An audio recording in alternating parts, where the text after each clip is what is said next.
नया साल है, आप सभी को नए साल की शुभकामनाएं। सभी शिवशिष्ट बने, हम आप सभी शिवशिष्ट बने, साहब दीदी के बने रहे, शिव के बने रहे। तो यही साल नहीं, आने वाले कई साल, अनंत साल तक हमारा आपका जीवन जो है अच्छा रहेगा। ये जीवन भी और जो नहीं दिख रहा है वो जीवन भी। ये जीवन तो छोटा है, कहानियां कहती है ना, शास्त्र कहते हैं कि 84 लाख योनियां हैं। साहब ने कहा कि सब में उलझने की आवश्यकता नहीं है, आप इसी जीवन में मुक्त हो सकते हैं। इसी जीवन में शिव का से होकर हम आप इस जीवन के चक्र से मुक्त हो सकते हैं, मन मुक्त हो सकता है हमारा आपका। साहब ने शिव को गुरु बनाने की बात कही, आज नहीं पिछले 52 साल से वो इसी बात को कर रहे हैं। जब उन्होंने शिव को गुरु बनाया तब उनको मालूम नहीं था कि शिव गुरु है। एक गणित के आधार पर, एक श्लोक के आधार पर उन्होंने शिव को गुरु बनाया, और ऐसा बनाया कि एक आदमी ने शिव को गुरु बनाया था। आज देखिए हम आप करोड़ों की संख्या में, देश विदेश हर जगह यही काम हो रहा है। लोगों को बताया जा रहा है कि शिव मेरे गुरु हैं, आपके भी हो सकते हैं। जो भी चीजें हमारे आपके जीवन में हो रही है, हम सभी एक दूसरे से समझाते हैं, एक दूसरे की बात करते हैं और बताते हैं कि शिव को गुरु बनाने के बाद हमारे आपके जीवन में क्या बदलाव आया है, क्या परिवर्तन आया है। शिव से जुड़ने के लिए, महादेव से जुड़ने के लिए साहब ने 3 विधियां बताई हैं हमको, और आपको मालूम है। हो सकता है कुछ नए लोग होंगे तो वो बताई देती हूँ। पहला है दया मानना।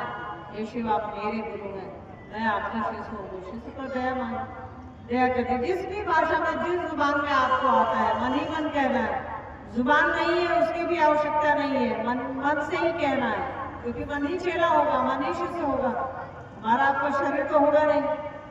दूसरा है दूसरों को बताना है, गुरु आदेशित कर्म है कि भाई तुम जो करते हो दूसरों को करने को कहो। महादेव ने साहब को कहा, साहब ने हमको और आपको कहा।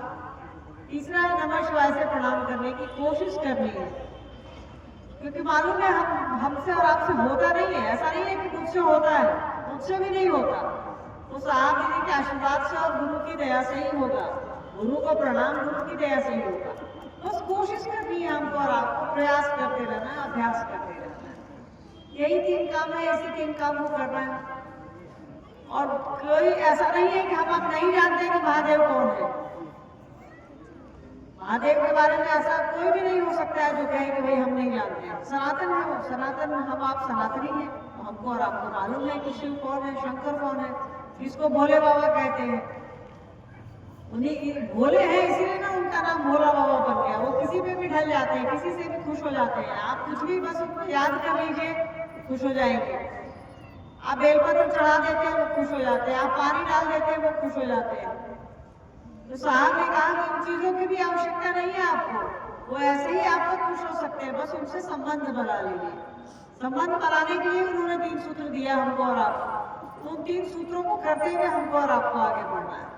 अभी समझाया कि 3 सूत्र क्या है, इन्हीं 3 सूत्रों को करते हुए आगे चलते रहना। हम भी करें, आप भी करें, दूसरों को भी बताएं, यही एक काम। चलिए जिज्ञासाएं देखते हैं। नियति स्वयं मानव जाति के इतिहास लिखती है। नियति स्वयं मानव जाति इतिहास नियति स्वयं मानव जाति का इतिहास लिखती है। सही बात है। नियति का अर्थ होता है भाग्य। भाग्य कैसे बनता है? वो हमारे आपके कर्म से बनता है। अच्छे कर्म रहेंगे, अच्छा भाग्य होगा। कर्म खराब होगा तो बुरा भाग्य होगा। ये परमात्मा चलाते हैं। आगे का लेखा जोखा जो है, नियति का लेखा जोखा परमात्मा का जो है, तो वो सीधा है वहां सिद्धांत। आप जो करिएगा वो पाइएगा। जैसा कर दीजिए, आप किसी को खाना खिला रहे हैं तो पुण्य मिल जाएगा, किसी का खाना छीन रहे हैं तो वो गलत हो जाएगा। तो सारा भाग्य जो है हमारा आपका, वो हमारे आपके कर्मों का लेखा जोखा है, जो परमात्मा आपको इसीलिए भाग्य विधाता कहते हैं, नियति दाता कहते हैं। आप जैसा करते हैं वो आपके हिस्से में डाल देता है। आप किसी को भोजन करा रहे हैं वो आपका भोजन दे देगा। आप किसी का भोजन छीन रहे हैं, खाना छीन रहे हैं, तो वो आपका खाना छीन लेगा। तो हम जैसा करते हैं वैसा ही समय हमारा आपका होता है।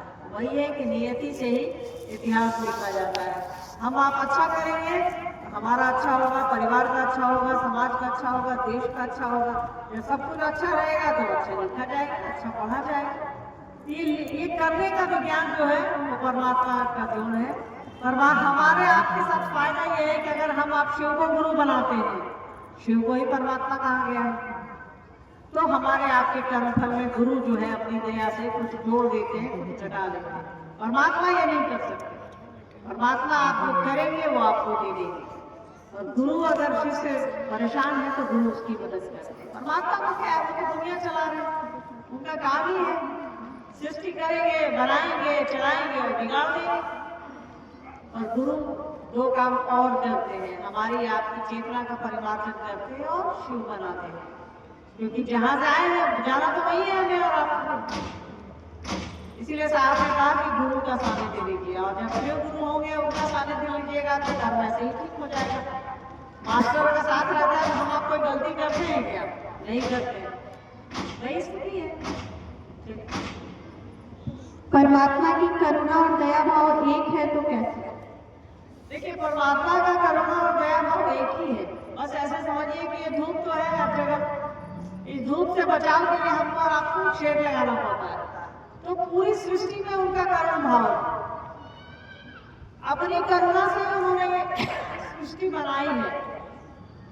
दया उनका कंसंट्रेटेड है, मतलब दूध समझिए, दूध के ऊपर तो छाली बनती है ना, मलाई, तो दूध जो है वो करुणा है, और उसके ऊपर जो मलाई बनी है वो दया है। कंसंट्रेटेड रूप है, आपको निकाल करके दे दिया गया है। इस सृष्टि में आपको बस एक काम करना है कि गुरु की दया के आश्रय में रहना है, तो आपका सीधा एक्ट होगा। बिजली तो है आपके घरों में, आप आस-पास बिजली तो गई है, आप अपने घर में अगर उसका स्विच नहीं लगाएंगे, बल्ब नहीं लगाएंगे तो आपके घर में रोशनी कैसे होगी? वही है करुणा, करुण भाव और दया भाव। कि दया तो करुणा तो उनकी ऐसे ही उपलब्ध है, बस आप छूट जाइएगा, उनकी दया ऐसे ही उपलब्ध है, छूट जाइएगा, दया मिल जाएगी। मन की शक्ति का प्रकटीकरण तो पूर्णतः आध्यात्मिक और मानसिक है, जिसका उद्गम स्थल गुरु की दया नहीं है। मंत्र आपको और हमको गुरु ही देंगे ना, दोस्त कोई तो मंत्र देता नहीं है। मंत्र जब भी मिलेगा तो वो गुरु देंगे, और वो तभी फलदायी है जब हम आप उसमें गुरु के प्रति भाव डालेंगे। तो सब खेला भाव का। अगर आप नमः शिवाय कर रही हैं और अपने गुरु के प्रति सोच नहीं रही हैं, अपने गुरु के प्रति भाव नहीं है हमारे आपके अंदर कि गुरु को प्रणाम करें हम आप, तो बेकार है, वो शब्द है। मंत्र में अगर चैतन्य नहीं, मंत्र में अगर भाव नहीं, तो वो शब्द है, वो बस अक्षर मात्र है। नमः शिवाय वो बस अक्षर है। जब तक हम अपना भाव नहीं डालेंगे कि सरकार आप मेरे हैं, मेरा दिल कह रहा है आपको प्रणाम करने के लिए, तब तक वो मंत्र आपके और हमारे लिए अक्षर है, शब्द है। तो उसमें भाव ही देना होगा, भाव ही सब चीज का मेन है, भाव ही सभी संबंधों का ईंधन है। साहब ने कहा भाव अर्पित करिएगा तो सफाई हो जाएगी। सब है। शिव गुरु मिलेंगे कैसे? शिव गुरु मिलेंगे कैसे? हम आप जानते थे क्या शिव गुरु के बारे में? इसके लिए हमको और आपको किसी भी स्थिति में साहब किसी का सानिध्य चाहिए, जो भी हो। कोई अगर आपसे शिव गुरु